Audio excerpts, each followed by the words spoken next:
Welcome back, everyone, to another explainer.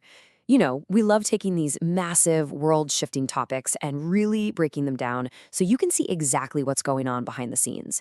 And okay, let's just dive right into this one because the stakes are incredibly high. Today, we're looking at a looming global food crisis and the absolutely incredible technological revolution that is stepping up to meet it. We're talking about farming the future. We're going to explore how the oldest industry in human history is being fundamentally rewritten by drones, sensors, and what's known as precision agriculture.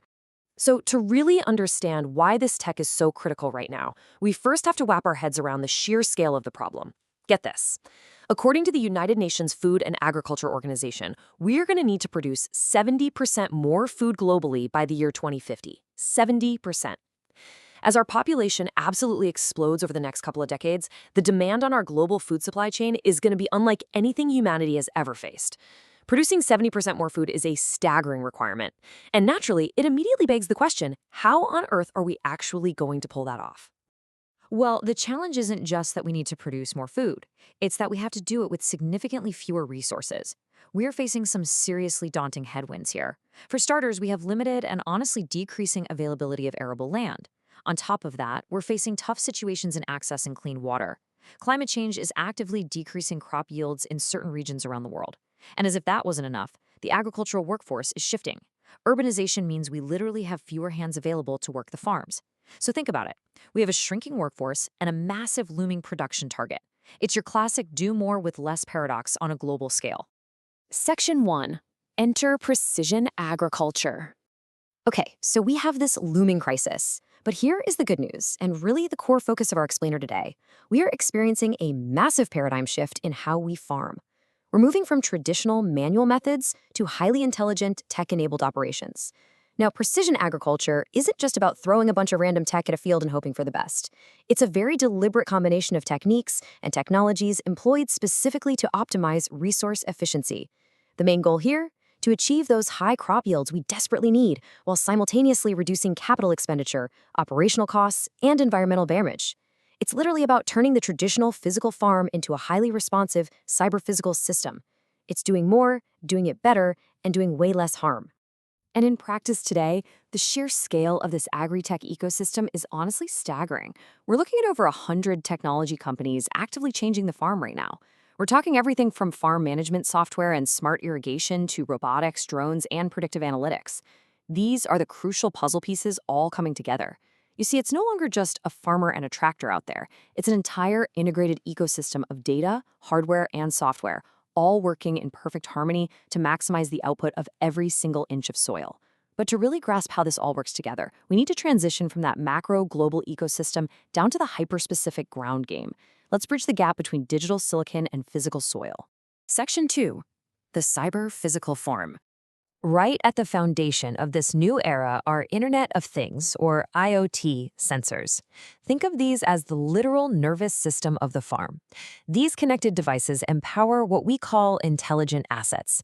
They allow us to seamlessly connect the physical and biological realms, the plants and the soil, with advanced digital analytics.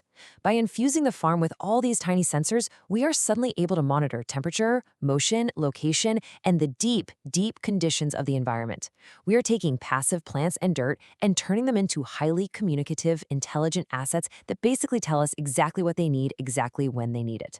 So what exactly is this farm nervous system actually monitoring? Well, these IoT field sensors are constantly gathering real-time data across a whole multitude of factors. They monitor microclimate conditions, they measure exact soil moisture and health so they can adjust irrigation levels on the fly, they track fertilizer distribution to ensure that not a single drop is wasted or causes toxic runoff into nearby streams, they manage greenhouse automation, and yeah, they even monitor the movement, health, and management of livestock. This is predictive, preventive, and prescriptive monitoring, and it is happening 24 hours a day, 7 days a week. Section 3. Drones, data, and AI. But here's the thing. Gathering data on the ground, that is only half the battle. Because let's be real, data just sitting on a server somewhere doesn't grow corn. Data by itself has no intrinsic value. Think about it for a second. Knowing that your soil moisture is at 12% means absolutely nothing on its own. The way we transform that raw data into actual information and derive actionable insights to make data-informed decisions, that is where the actual value lies. Raw sensor data is pretty much useless until big data analytics and artificial intelligence step in to translate it into a specific prescription for the farmer. And here is exactly how that transformation happens in this continuous, dynamic feedback loop. Step 1. Those IoT sensors gather the real-time environmental data. Step 2. AI and big data analytics instantly analyze those patterns, testing hypotheses at a speed way beyond human capacity. And they prescribe a highly specific solution. And step 3, cyber-physical systems like drones, autonomous tractors, and smart machines execute those precise actions in the physical world. Solutions from companies like John Deere are already using this exact flow, bringing high-tech analytics and field management to farmers entirely as a service. It is a completely closed-loop system of constant autonomous optimization. Section 4. The circular ag economy. Let's pull back for a second and tie all these micro-level farm technologies back to those massive global stakes we talked about earlier. Because this isn't just about growing a slightly larger tomato, right? It is about building a truly sustainable future. Traditional farming is, unfortunately, characterized by heavy resource use, high waste, and widespread application of water and chemicals. Kind of hoping for the best, but causing significant environmental damage in the process. Precision agriculture, empowered by all this tech we just covered, flips that model entirely on its head. It is all about maximized efficiency and minimized emissions. It promotes the well-being of the farmers, the plants, the soil, the water, and the air by making absolutely sure we only use exactly what is needed, precisely where it is needed. It's an approach that actively reduces health costs and environmental degradation. And the results of applying these circular economy principles to agriculture, well, it isn't just ecological, it is massively economic.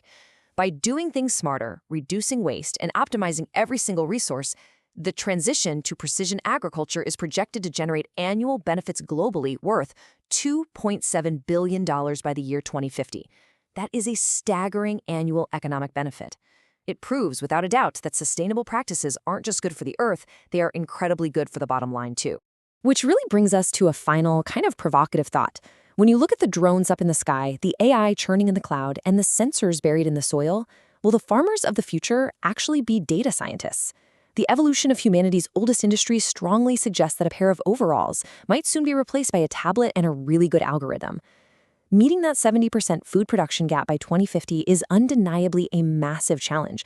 But as we've seen today, integrating these technological enablers gives us a real fighting chance to not only meet that goal, but to do it in a way that preserves our planet. Thanks for joining me on this explainer, everyone. Stay curious, and I'll catch you next time.